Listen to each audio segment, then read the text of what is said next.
Le jour où mes enfants m'ont invité à dîner dans le restaurant le plus cher de Lyon a été le même jour où j'ai découvert ce qu'ils pensaient vraiment de moi. Mais ce qu'ils ignoraient, c'est que j'avais mes propres secrets et que cette soirée allait révéler bien plus que ce qu'ils avaient prévu. Je m'appelle Célestine Moreau. À 68 ans, j'ai appris que la famille peut parfois nous surprendre de la façon la plus douloureuse qui soit. Veuve depuis 10 ans, j'ai élevé 2 enfants, Antoine, maintenant âgé de 42 ans, et Isabelle, 39 ans. Ils sont ma fierté, mes réussites les plus précieuses. Du moins, c'est ce que je croyais. Tout a commencé par un coup de téléphone d'Antoine, un mardi matin de novembre. Sa voix portait cette fausse chaleur que les enfants adoptent parfois quand ils veulent quelque chose de leurs parents. « Maman, j'ai une excellente nouvelle. Claire et moi, nous organisons une petite fête pour notre 10e anniversaire de mariage. Nous avons réservé une table au Grand Palais vendredi soir. Tu nous accompagnes ? » Le Grand Palais. Ce nom fit battre mon cœur un peu plus vite. Ce restaurant emblématique de Lyon, avec ses lustres en cristal et ses nappes blanches immaculées, représentait le summum de l'élégance gastronomique de la ville. Un endroit où nous n'étions jamais allés ensemble en famille, car les prix y étaient considérables. « C'est généreux de votre part, mon chéri, » répondis-je, surprise par cette invitation inattendue. « Mais n'est-ce pas un peu coûteux pour une sortie en famille ?» Antoine rit, d'un rire qui me parut étrangement forcé. « Ne t'inquiète pas pour ça, maman. Nous nous occupons de tout. Tu n'auras qu'à venir et profiter de la soirée. » Quelque chose dans son ton me dérangea, mais je ne pus identifier quoi exactement. Peut-être était-ce cette façon de parler comme si j'étais devenue fragile, incapable de contribuer à quoi que ce soit. Isabelle appela dans la soirée pour confirmer l'invitation. « Papa te manque beaucoup, n'est-ce pas, maman ?» dit-elle d'une voix douce. « Nous pensons qu'il est temps que tu sortes un peu plus. Tu passes trop de temps seule dans cette grande maison. » Ces mots, bien qu'empreints d'affection apparente, portaient une nuance de pitié qui me blessa. Mes enfants me voyaient-ils vraiment comme une vieille femme solitaire et démunie ? Certes, depuis la mort de mon époux Henri, j'avais adopté un mode de vie plus discret. J'avais vendu nos entreprises, liquidé nos investissements les plus visibles et choisi de vivre simplement. Mais de là à penser que j'étais dans le besoin. Vendredi arriva plus vite que prévu. Je choisis ma plus belle robe noire, celle que Henri aimait tant, et mes perles, un cadeau de nos 25 ans de mariage. En me regardant dans le miroir, je vis une femme digne, aux cheveux argentés soigneusement coiffés, aux yeux bleus encore vifs malgré les années. Le trajet en taxi jusqu'au Grand Palais me donna le temps de réfléchir. Mes enfants grandissaient dans leur propre vie, avec leurs propres préoccupations.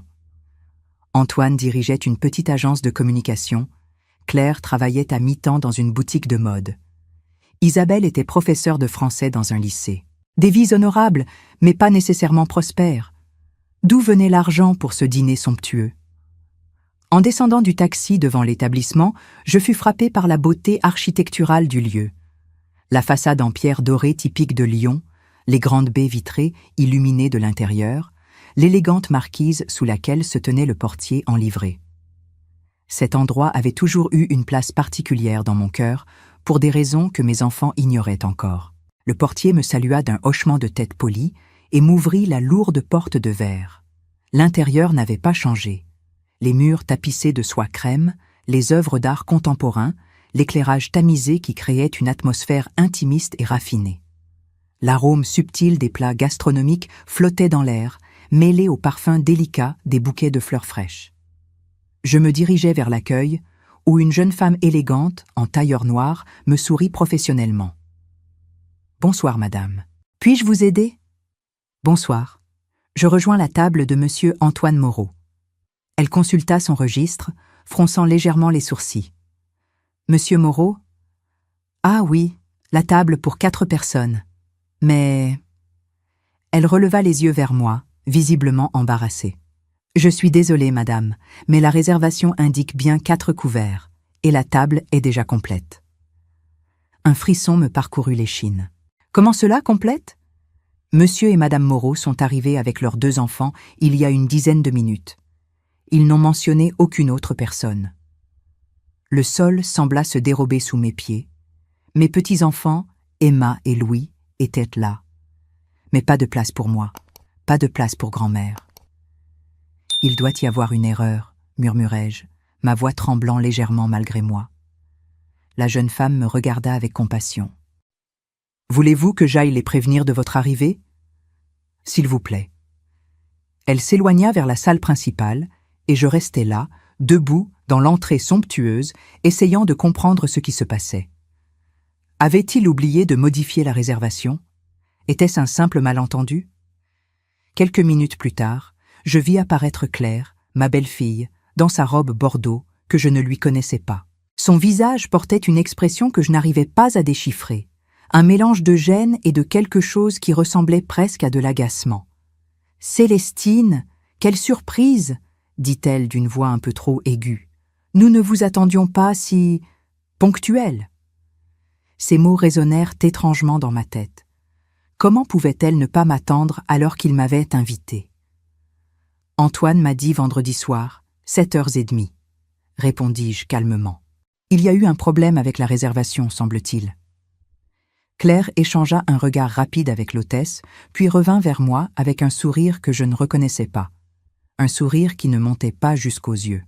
« Écoutez, belle maman. » Elle utilisait ce terme affectueux qu'elle m'avait toujours donné, mais cette fois, il sonnait différemment dans sa bouche. « Peut-être qu'un endroit un peu plus accessible serait mieux pour vous ce soir ? Il y a un petit bistrot charmant juste en face. Plus dans vos moyens, vous voyez ? » Cette phrase me frappa comme une gifle. Plus dans mes moyens. Elle pensait vraiment que je n'avais pas les moyens de manger dans ce restaurant, que j'étais devenue cette grand-mère pitoyable qui dépendait de la charité de ses enfants. Je pris une profonde inspiration et souris. Un sourire calme, serein, qui surprit visiblement Claire. « Merci pour le conseil, ma chère, mais je pense que je vais rester ici ce soir. » Et c'est à ce moment-là que tout changea. Il y a des moments dans la vie où l'on sent son cœur se briser en silence, sans un bruit, comme une porcelaine fine qui se fissure. Ce soir-là, debout dans l'entrée du Grand Palais, j'ai ressenti cette fracture invisible, mais profonde. Claire me regarda avec un sourire condescendant que je ne lui avais jamais vu auparavant. « Si vous comprenez, belle maman, ce restaurant est vraiment, comment dire, d'un certain standing, et nous ne voudrions pas que vous vous sentiez mal à l'aise. » Ces mots tombèrent sur moi comme des pierres froides. Dans ses yeux, je lisais une pitié mêlée de mépris que je n'avais jamais imaginé possible de la part de cette femme que j'avais accueillie dans ma famille comme ma propre fille.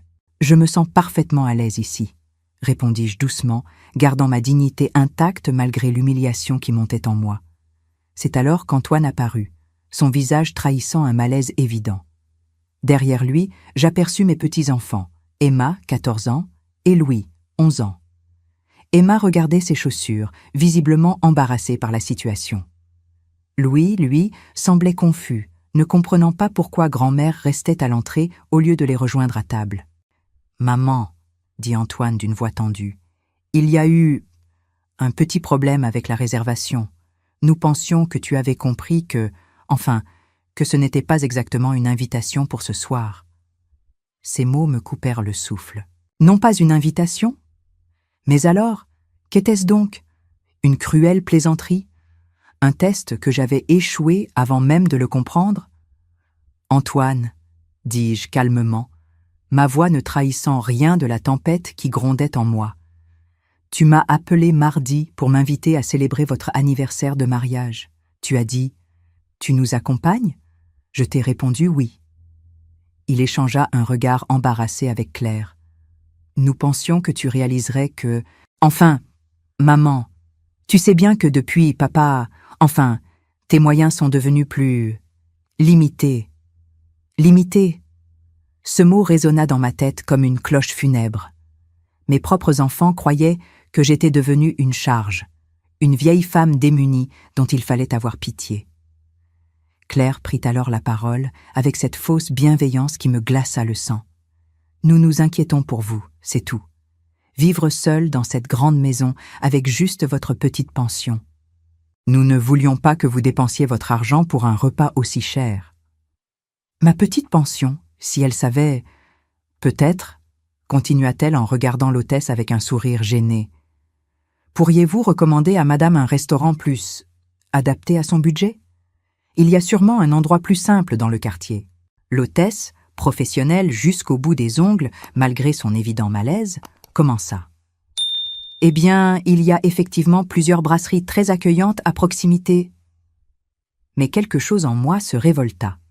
68 années d'existence, 43 années de mariage, 2 enfants élevés avec amour, une vie entière de sacrifices et de dévouement. Et voilà comment on me traitait, comme une mendiante qu'on écarte poliment de la table des grands. Je regardais mes petits-enfants. Emma avait les larmes aux yeux, comprenant intuitivement l'injustice de la situation. Louis tirait sur la manche de son père, murmurant « Papa, pourquoi grand-mère ne peut pas manger avec nous ?»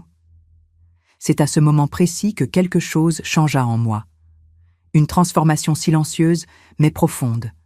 Cette femme qui avait passé sa vie à s'effacer pour que d'autres brillent, cette épouse dévouée qui avait rangé ses ambitions dans un tiroir pour élever ses enfants, cette mère qui avait toujours mis le bonheur de sa famille avant le sien, cette femme-là disparut. À sa place se tenait quelqu'un d'autre.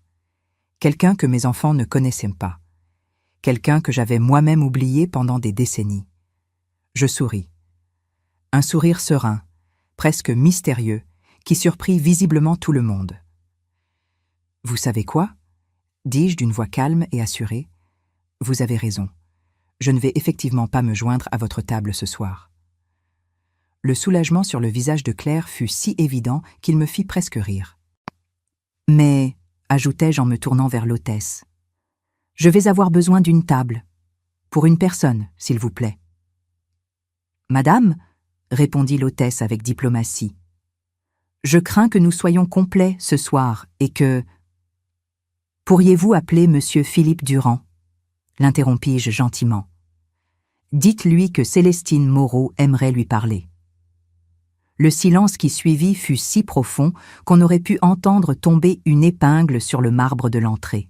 Antoine et Claire me regardaient comme si j'avais perdu la raison.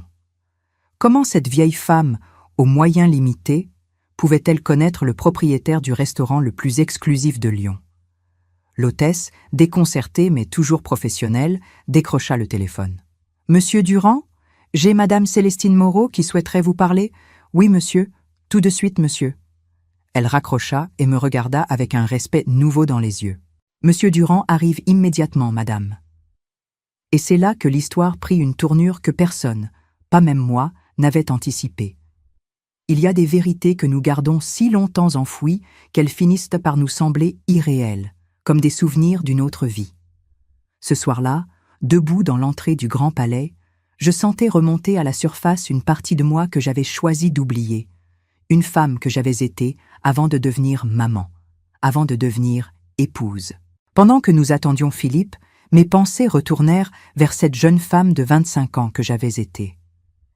Célestine Beaumont à l'époque, fraîchement diplômée d'une école hôtelière, le cœur battant d'ambition et de rêves grands comme la France entière. Henri et moi nous étions rencontrés dans ce monde-là, celui de la gastronomie et de l'entrepreneuriat. Lui était un chef talentueux avec des mains d'or, moi j'avais l'œil pour les affaires et cette intuition qui ne trompe jamais pour sentir ce que les gens désirent vraiment. Ensemble, nous avions créé notre premier petit bistrot dans le Vieux-Lyon en 1978. Le Coin des Saveurs, il s'appelait. 20 places, une cuisine minuscule, mais une âme immense. J'avais 27 ans quand j'ai signé mon premier contrat de location. Henri cuisinait, moi je gérais tout le reste. Les comptes, les fournisseurs, le personnel, la décoration, le marketing avant même que ce mot ne devienne à la mode. Antoine naquit en 1982, quand nous avions déjà 3 restaurants. Isabelle arriva 3 ans plus tard, alors que notre petite chaîne comptait 7 établissements. J'avais alors 38 ans et une décision difficile à prendre. Henri voulait que je ralentisse. « Les enfants ont besoin de leur mère », disait-il. Et il avait raison, bien sûr. Mais abandonner mes affaires me déchirait le cœur. Ces restaurants étaient dans mes bébés aussi, nés de mes nuits blanches, de mes calculs, de ma passion. J'ai choisi mes enfants. C'était le bon choix. Je ne l'ai jamais regretté. Mais cela signifiait passer la main, devenir l'épouse du chef respecté Henri Moreau plutôt que Célestine Beaumont, la femme d'affaires qui faisait parler d'elle dans les journaux spécialisés. Pourtant, je n'ai jamais vraiment quitté ce monde. Je restais associée silencieuse dans plusieurs de nos entreprises. J'investissais, je conseillais, je gardais un œil sur tout depuis les coulisses.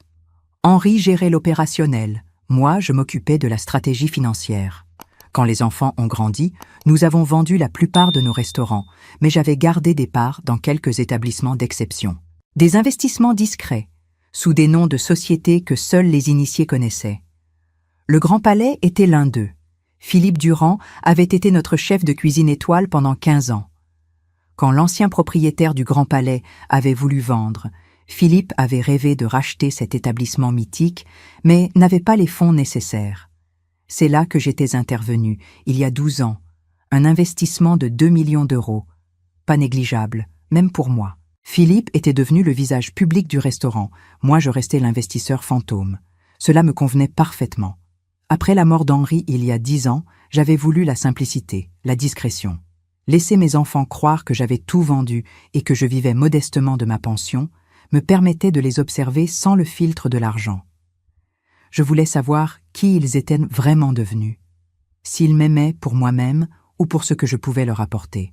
Ce test involontaire avait duré des années, et ce soir, j'avais enfin ma réponse. Dans ma grande maison du 6e arrondissement, qu'ils pensaient peut-être trop coûteuse pour mes moyens limités, se cachèrent des œuvres d'art, des souvenirs de mes voyages d'affaires, des photos de moi serrant la main à des personnalités du monde de la restauration. Une vie entière qu'ils n'avaient jamais pris la peine de vraiment regarder. Antoine fronçait les sourcils, se demandant visiblement comment sa mère connaissait le propriétaire de cet établissement. Claire, elle, avait perdu son sourire condescendant.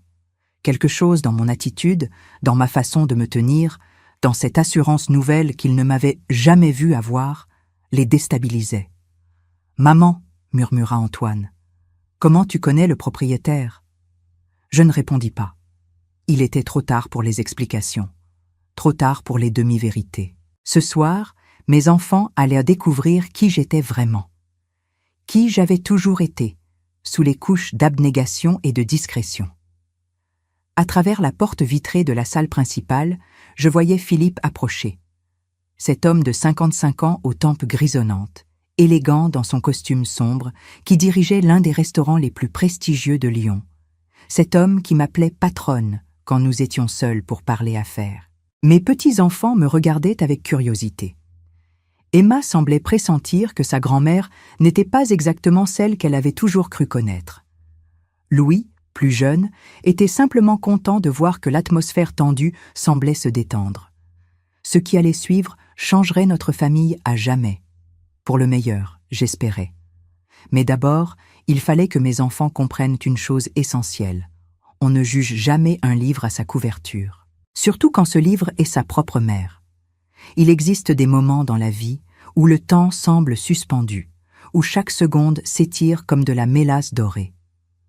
Ce soir-là, en voyant Philippe traverser la salle du restaurant qu'il dirigeait, mais que je possédais, je sentis cette étrange dilatation temporelle, cette sensation que ma vraie vie allait enfin commencer. Philippe Durand émergea de la salle principale avec cette démarche assurée qui avait fait de lui l'un des restaurateurs les plus respectés de Lyon. Quand il m'aperçut, son visage s'illumina d'un sourire authentique, chaleureux, si différent des sourires contraints que j'avais reçus de ma propre famille quelques minutes plus tôt. « Célestine !» s'exclama-t-il en s'approchant, les bras ouverts. « Quel plaisir de vous voir! Cela fait bien trop longtemps. » Il m'embrassa sur les 2 joues avec l'affection sincère d'un ami de longue date, un geste si naturel que mes enfants en restèrent bouche bée. Comment cette femme qu'il croyait connaître pouvait-elle inspirer tant de respect spontané à un homme de cette stature ? « Philippe, » répondis-je avec cette voix que j'avais retrouvée, cette voix de la femme d'affaires que j'avais été. « J'espère que je ne vous dérange pas. J'aurais aimé dîner ici ce soir, mais il semblerait que la maison soit complète. » Philippe fronça les sourcils, visiblement contrarié. « Complète ? Voyons cela. » Il se tourna vers l'hôtesse. « Marine, préparez immédiatement notre meilleure table pour Madame Moreau. La table 7, celle près de la baie vitrée avec vue sur la Saône. »« Mais monsieur, » hésita la jeune femme, « cette table est réservée pour... »« Annulée, » dit Philippe d'un ton qui ne souffrait aucune discussion. Enfin, et prévenez le chef. Madame Moreau dîne chez nous ce soir, il faut que ce soit parfait. Le silence qui suivit fut si épais qu'on aurait pu le couper au couteau. Antoine et Claire se regardaient, complètement perdus. Comment leur belle-mère, aux moyens limités, pouvait-elle commander tant d'égards de la part du propriétaire du Grand Palais? C'est Claire qui osa briser le silence, d'une voix légèrement tremblante. « Excusez-moi, vous vous connaissez ?» Philippe me regarda avec un sourire complice. « Connaître Madame Moreau? Mais voyons, Madame Moreau est... » Il s'arrêta, me demandant du regard s'il pouvait continuer. Je hochai la tête. Il était temps. Temps de révéler qui j'étais vraiment. « Madame Moreau est ma partenaire d'affaires, » annonça Philippe calmement. « Sans elle, le Grand Palais n'existerait pas. Elle en est l'investisseur principal depuis 12 ans. » Ces mots tombèrent comme une bombe dans l'entrée feutrée du restaurant. Antoine devint livide. Claire ouvrit la bouche, mais aucun son n'en sortit. Mes petits-enfants nous regardaient tour à tour, Emma commençant à comprendre que sa grand-mère avait des secrets bien gardés. « Je ne comprends pas », murmura Antoine, sa voix à peine audible. « Maman, tu as dit que tu avais tout vendu après la mort de papa, que tu vivais de ta pension. » « J'ai dit beaucoup de choses, » répondis-je doucement. « Certaines vraies, d'autres, disons, simplifiées. » Philippe, sentant la tension familiale, intervint avec tact. « Peut-être devrions-nous poursuivre cette conversation autour d'un bon dîner? J'ai justement reçu ce matin des langoustines exceptionnelles, et notre sommelier a déniché un chablis premier cru qui... »« 1 minute, » l'interrompit Claire, retrouvant sa voix, mais pas sa contenance. « Vous voulez dire que Célestine, que belle-maman, et qu'elle est propriétaire de ce restaurant? » « Associée majoritaire, » corrigea Philippe. « Et pas seulement de celui-ci. Madame Moreau a des intérêts dans plusieurs établissements gastronomiques de la région. Elle est une femme d'affaires remarquable. » Je vis Antoine s'appuyer contre le mur, comme si ses jambes ne le portaient plus. Toutes ses certitudes sur sa mère démunie s'effondraient d'un coup. Claire, elle, avait cette expression que prennent les gens quand ils réalisent qu'ils viennent de commettre une erreur monumentale. « Mais pourquoi ?» demanda Antoine d'une voix brisée. « Pourquoi nous avoir laissé croire que tu n'avais plus rien ?» Cette question, je me l'étais posée moi-même 1000 fois au cours des 10 dernières années. Pourquoi avoir choisi cette mascarade? La réponse était complexe, douloureuse, mais nécessaire. « Parce que je voulais savoir qui vous étiez vraiment, » répondis-je avec une simplicité qui les désarma. « Je voulais savoir si vous m'aimiez pour moi-même ou pour ce que je pouvais vous donner. Je voulais voir quelle sorte d'adulte vous étiez devenu. » Le silence qui suivit fut lourd de sens. Philippe, avec la délicatesse d'un homme habitué aux situations délicates, s'éclipsa discrètement, nous laissant face à face avec nos vérités. Emma s'approcha de moi, ses yeux brillants d'admiration. « Grand-mère, tu es incroyable, » murmura-t-elle. Louis, plus jeune mais tout aussi perspicace, ajouta « Alors tu es riche, grand-mère, comme dans les films ?» Je souris malgré la gravité du moment. Je suis confortable, mon chéri, mais surtout, je suis libre. Libre de choisir qui mérite ma confiance et mon affection. Ces mots résonnèrent comme un jugement dans l'air parfumé du restaurant. Antoine et Claire commençaient à comprendre que leur attitude de ce soir avait eu des conséquences qu'ils n'avaient pas anticipées. Il y a des moments dans l'existence où toutes les couches de faux-semblants tombent d'un coup, révélant la vérité nue et parfois cruelle de nos relations. Ce soir-là, installé à la table 7 du Grand Palais, ma table dans mon restaurant, je regardais mes enfants découvrir qui j'avais toujours été sous le masque de la mère effacée qu'ils croyaient connaître. Philippe avait fait les choses en grand. La table était dressée avec la vaisselle de Limoges, réservée aux occasions exceptionnelles, les couverts en argent massif brillaient sous la lumière tamisée des bougies, et la vue sur la Saône offrait un panorama magnifique sur les lumières de Lyon qui se reflétaient dans l'eau sombre du fleuve. Nous étions tous assis autour de cette table ronde, mais l'atmosphère était loin d'être festive. Antoine fixait son assiette, visiblement en proie à un combat intérieur. Claire alternait entre regards furtifs vers moi et coups d'œil nerveux vers les autres convives, comme si elle calculait les dégâts de sa conduite. Mes petits-enfants, eux, me regardaient avec des yeux nouveaux, mélange de curiosité et d'admiration. « Maman » commença Antoine d'une voix hésitante. « Je ne sais pas quoi dire. Nous avons... J'ai... » « Tu as supposé que ta mère était devenue une vieille femme démunie, complétai-je calmement. Tu as pensé que 10 années de veuvage m'avaient dit réduite à néant. Tu as imaginé que j'étais devenue un fardeau dont il fallait s'occuper par charité. » Ces mots, prononcés sans colère mais avec une précision chirurgicale, le firent tressaillir. « Ce n'est pas... Nous ne pensions pas... » « Si, Antoine, l'interrompis-je gentiment.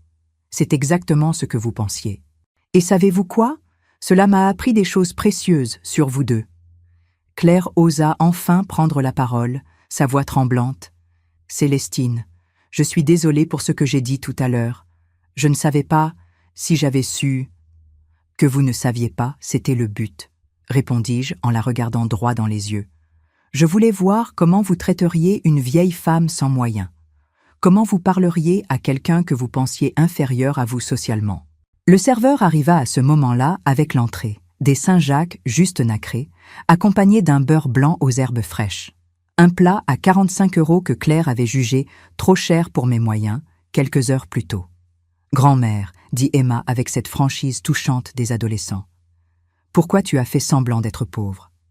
Cette question directe méritait une réponse honnête.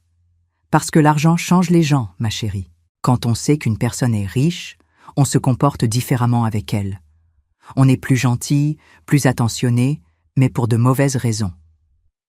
Moi, je voulais savoir si vous m'aimiez vraiment. »« Mais nous t'aimons, » s'exclama Louis, ses 11 ans ne comprenant pas toutes les subtilités de la situation, mais sentant la douleur dans ma voix. « Toi, oui, mon cœur, » répondis-je en lui souriant. « Vous, les enfants, vous m'avez toujours aimé tel que j'étais. Ce sont les adultes qui ont oublié qui j'étais. » Antoine releva enfin les yeux vers moi. « Maman, j'ai honte, profondément honte. Comment avons-nous pu en arriver là ?»« En cessant de me voir, » répondis-je simplement. « En décidant que parce que j'étais veuve, âgée, et que je menais une vie discrète, j'étais forcément devenue insignifiante. Vous avez arrêté de vous intéresser à ma vraie vie, à mes projets, à mes sentiments. Je suis devenue dans votre esprit une vieille dame qu'il fallait gérer. » Claire avait les larmes aux yeux maintenant. « Comment pouvons-nous rattraper ça? Comment pouvons-nous réparer ce que nous avons cassé? » « En commençant par comprendre pourquoi vous l'avez cassé, » répondis-je. « Claire, tout à l'heure, vous m'avez dit qu'un restaurant plus simple serait plus dans mes moyens. Cette phrase révélait votre mépris pour celle que vous pensiez que j'étais devenue. Ce n'était pas de la protection bienveillante, c'était du dédain déguisé en sollicitude. » Elle baissa la tête, ne pouvant pas nier l'évidence. « Et toi, Antoine, » continuai-je en me tournant vers mon fils, « tu m'as invité à un dîner où il n'y avait pas de place pour moi. Comment appelle-t-on cela? »« Une humiliation, » murmura-t-il. « Je t'ai humilié, maman, sans même m'en rendre compte. » Moi. Le plat principal arriva. Un filet de bœuf au cèpe, accompagné d'un gratin dauphinois onctueux. La conversation se poursuivit plus calmement, chacun digérant les révélations de la soirée. « Qu'est-ce que tu attends de nous maintenant ?» demanda Antoine, après un long silence. « Du respect, » répondis-je sans hésiter. « De la curiosité pour qui je suis vraiment. De l'intérêt pour ma vie, mes projets, mes opinions. En résumé, je veux que vous redeveniez mes enfants et que vous arrêtiez d'être mes tuteurs autoproclamés. » Emma posa sa main sur la mienne. « Grand-mère, moi je veux tout savoir sur tes restaurants et tes affaires. C'est passionnant. » Je souris à ma petite fille. Au moins, la nouvelle génération semblait avoir hérité de la curiosité et de l'ouverture d'esprit. « Il y aura du temps pour ça, » lui promis-je. « Mais d'abord, vos parents et moi, nous avons encore des choses à nous dire. Il existe des fins qui sont en réalité des commencements. Cette soirée au Grand Palais, qui avait commencé par une humiliation, se transformait peu à peu en une renaissance familiale. Pas une de ces réconciliations factices où l'on fait semblant d'oublier, mais une vraie reconstruction fondée sur la vérité et le respect mutuel. Le dessert venait d'arriver, une tarte fine aux poires et aux amandes, accompagnée d'une glace à la vanille bourbon, quand Philippe s'approcha discrètement de notre table. « J'espère que tout se passe bien ?» demanda-t-il avec cette délicatesse qui faisait de lui un hôte exceptionnel. « Parfaitement bien, Philippe, » répondis-je avec un sourire sincère. « D'ailleurs, j'aimerais vous présenter officiellement ma famille. Mon fils Antoine, ma belle-fille Claire et mes petits-enfants Emma et Louis. » Philippe salua chacun avec courtoisie, mais je vis dans ses yeux qu'il avait compris la situation. Cet homme connaissait les rouages des relations humaines comme peu de gens savent les connaître. « Madame Moreau m'a beaucoup parlé de vous tous au fil des années, » dit-il aimablement. « Elle est si fière de sa famille. » Ces mots simples eurent l'effet d'un baume sur les blessures de la soirée. Antoine et Claire réalisaient que pendant qu'ils me négligeaient, d'autres personnes s'intéressaient sincèrement à moi, à ma vie, à mes sentiments. Après le départ de Philippe, ce fut Louis qui brisa le silence. « Grand-mère, est-ce que tu vas nous pardonner ?» Cette question, posée avec l'innocence d'un enfant de 11 ans, alla droit au cœur du problème. Le pardon. Était-ce ce que j'attendais? Était-ce suffisant? « Mon chéri, » lui répondis-je en caressant ses cheveux blonds, « il n'y a rien à te pardonner. À toi. Toi et Emma, vous m'avez toujours aimé tel que j'étais. Ce sont les adultes qui ont des choses à comprendre. » Antoine prit une profonde inspiration avant de parler. « Maman, je veux que tu saches que cette soirée m'a ouvert les yeux. Pas seulement sur ta situation financière, mais sur la façon dont je t'ai traité ces dernières années. Comme si tu étais devenue transparente. »« C'est exactement ça, » acquiesçai-je. « Vous aviez créé une version de moi qui vous arrangeait. La grand-mère sage et discrète qui ne dérange personne et se contente de peu. Vous aviez oublié que j'avais été autre chose, que j'étais encore autre chose. » Claire intervint, sa voix plus assurée maintenant. « Comment pouvons-nous réparer ça concrètement? Je veux dire, au-delà des excuses ?» Cette question me toucha par sa sincérité. « En recommençant, » répondis-je simplement. « En me demandant ce que je pense, ce que je ressens, ce que je fais de mes journées. En vous intéressant à mes projets, car oui, j'en ai encore. En cessant de me traiter comme si mes opinions n'avaient plus d'importance, parce que j'ai 68 ans. »« Quel projet ?» demanda Emma, ses yeux brillants de curiosité. « Eh bien, » commençai-je avec un sourire mystérieux, « j'ai dans l'idée d'ouvrir une école de cuisine pour les jeunes en difficulté, leur donner une formation, un métier, une chance. Philippe et moi en discutons depuis des mois. »« C'est merveilleux !» s'exclama Antoine. « Pourquoi tu ne nous en as jamais parlé ?»« Parce que vous ne me demandiez jamais ce qui m'intéressait, » répondis-je sans animosité. Nos conversations se limitaient à votre travail, vos soucis, la météo. Vous aviez décidé que ma vie était derrière moi. Un silence pensif s'installa. Chacun réfléchissait aux implications de mes paroles. C'est Emma qui le rompit. « Est-ce qu'on pourrait venir voir tes restaurants? Je veux dire, tes autres restaurants? »« Bien sûr, » répondis-je en souriant. « Nous organiserons cela, et peut-être que vous m'aiderez pour l'école de cuisine? Antoine, avec ton agence de communication, tu pourrais nous aider pour la promotion. Claire, avec ton sens de l'esthétique, tu pourrais réfléchir à la décoration des locaux. » Pour la première fois de la soirée, je vis leurs visages s'illuminer vraiment. Ils réalisaient que non seulement je ne les avais pas rejetés malgré leur comportement, mais que je leur offrais une chance de participer à quelque chose de grand. « Tu nous donnes une seconde chance, » murmura Antoine, ému. « Je nous donne une première vraie chance, » corrigeai-je. Car ce qui s'est passé ce soir, cette révélation forcée, c'est peut-être ce qu'il nous fallait pour arrêter de jouer des rôles et commencer à être une vraie famille. Le repas se termina dans une atmosphère apaisée. Nous parlâmes de projets d'avenir, de mes souvenirs d'entrepreneuse, des rêves des enfants. Pour la première fois depuis des années, j'avais l'impression d'avoir retrouvé mes enfants. En sortant du restaurant, Emma me prit le bras. « Grand-mère, tu sais quoi? Tu es encore plus cool que je ne le pensais. » Je ris de bon cœur. À 68 ans, j'étais redevenue cool. Qui l'eût cru? 3 mois ont passé depuis cette soirée. Antoine et Claire viennent me voir chaque semaine et nous discutons vraiment. Ils me demandent mon avis, s'intéressent à mes projets, me racontent leurs vraies préoccupations. L'école de cuisine ouvrira l'année prochaine et nous travaillons tous ensemble sur ce projet. Mes petits-enfants passent leur mercredi après-midi avec moi et je leur apprends les bases de la gestion d'entreprise. Emma parle déjà d'étudier le commerce. Louis veut devenir chef cuisinier. Cette histoire m'a appris quelque chose d'essentiel. Il n'est jamais trop tard pour exiger le respect qu'on mérite. À 68 ans, j'ai retrouvé ma place dans ma famille. Pas celle de la grand-mère effacée qu'on tolère, mais celle de la femme forte et expérimentée que je n'ai jamais cessé d'être. Parfois, il faut accepter d'être incomprise pour révéler sa vraie nature. Parfois, il faut laisser les autres montrer leur vrai visage pour savoir à qui on a affaire. Et parfois, une humiliation peut devenir le plus beau des cadeaux. Si cette histoire a touché votre cœur, laissez votre like, abonnez-vous à la chaîne, commentez ici en bas de quelle ville vous êtes et répondez-moi. À ma place, qu'auriez-vous fait? Votre message peut égayer la journée de quelqu'un.